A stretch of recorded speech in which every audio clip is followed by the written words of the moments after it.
Kalau sepak bola ya, di hari Jumat ini ya kita dapat kabar ya, eh, bagus ya, yang menggembirakan di mana timnas Indonesia akhirnya lolos setelah Oman sama Kirgistan bermain imbang 1-1. Jadi Indonesia lolos di spot terakhir dari peringkat 3 terbaik, jadi rank 4 dari peringkat 3 terbaik. Yang gue bilang ini walaupun kita lolosnya dengan cara yang gue bilang ini berbau luck ya,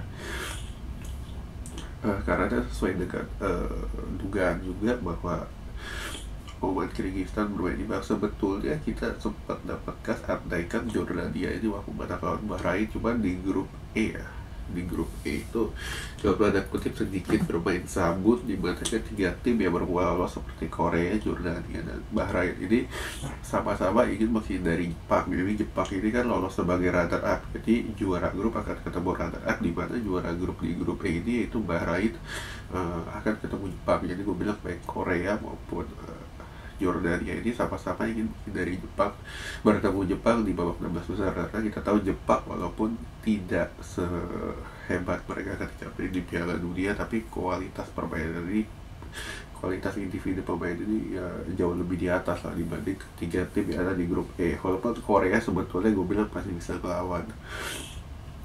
Ya dengan hasil ini ya, ini menjadi sejarah juga bagi timnas yang dibawa ke pengurusan Erick Thohir, lolos ke 16 besar. Dan ya gue bilang ini nggak ada alasan lagi lo nggak mempertahankan pelatih yang ada, karena dengan dalam tanda kutip orang bilang 4 tahun, gue bilang ini gak ada 4 tahun karena ya COVID-nya kita 1,5 tahun ke 2 tahun, jadi gak jalan juga timnasnya. Jadi gue bilang dalam tempo 2 tahun timnas ini ada progres. Dan ya ketemu Australia di babak 16 besar, gue bilang walaupun Australia ini bukan Australia yang kita kenal 12 tahun yang lalu, di mana ketika itu generasi emas mereka, cuman ya tim ini unggul dari tinggi badan dan banyak pemainnya pun beberapa ya main di Liga Inggris walaupun bukan di tim top ya, dan juga bukan para pemain inti, tapi ini Australia ini kan mayoritas fisiknya orang bule ya, jadi mereka punya tinggi badan dan mereka punya daya tahan yang jauh lebih bagus ketimbang orang-orang Asia. Ya untuk hasil tadi gue bilang ya, kita calculated loss seperti yang terjadi ketika lawan Jepang. Cuman yang harus dihindari adalah ya kita harus bermain lebih sabar ya, lebih sabar, dan juga nggak ada salahnya kita ngandelin umpan-umpan pendek, karena kita udah mulai terbiasa walaupun masih sedikit karatan dengan umpan-umpan pendek. Dan para pemain Australia ini ketika bermain dengan umpan-umpan pendek cepat itu mereka agak keteteran. Oke? So baca berita ya bahwa Jurgen Klopp akhir musim ini akan berhenti dari pekerjaannya sebagai pelatih Liverpool. Jadi dia setelah kurang lebih sekitar 9 tahun dia ngangkat Liverpool dari tim yang bilang tim mediocre ya ketika itu, karena mereka sekali bisa finish rank 2, tapi setelah itu gak banyak dapat berbicara. Dan dipegang Klopp progresnya nyata sekitar 3 tahun lah, 3 tahun progresnya nyata, mereka masuk final UCL, masuk juara juga UCL sama Premier League.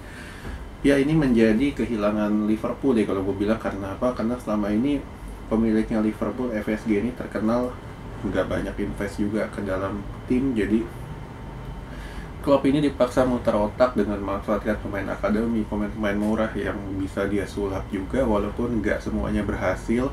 Dan Liverpool juga nggak setiap musim ya bisa bersaing berebut gelar juara ya sekitar rank 5, 4, 3 Liverpool bisa. Dan ini gue bilang kalau bukan Klopp nggak akan bisa juga, apalagi Gerrard yang orang bilang dia bisa penerus Liverpool, jadi di Aston Villa aja gagal kan. Nah sekarang kan orang bertanya-tanya ya siapa penerusnya Klopp. Gue bilang ya belum ada figur lah untuk menggantikan sosok kayak dia ya.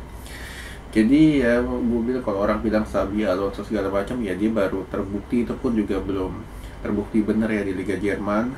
Yang kalau gue bilang ya Xabi ini gue bilang masih terlalu baru lah, terlalu baru juga, dan di Liga Jerman tekanannya tidak sebesar IPL dan timnya juga bukan tim besar, jadi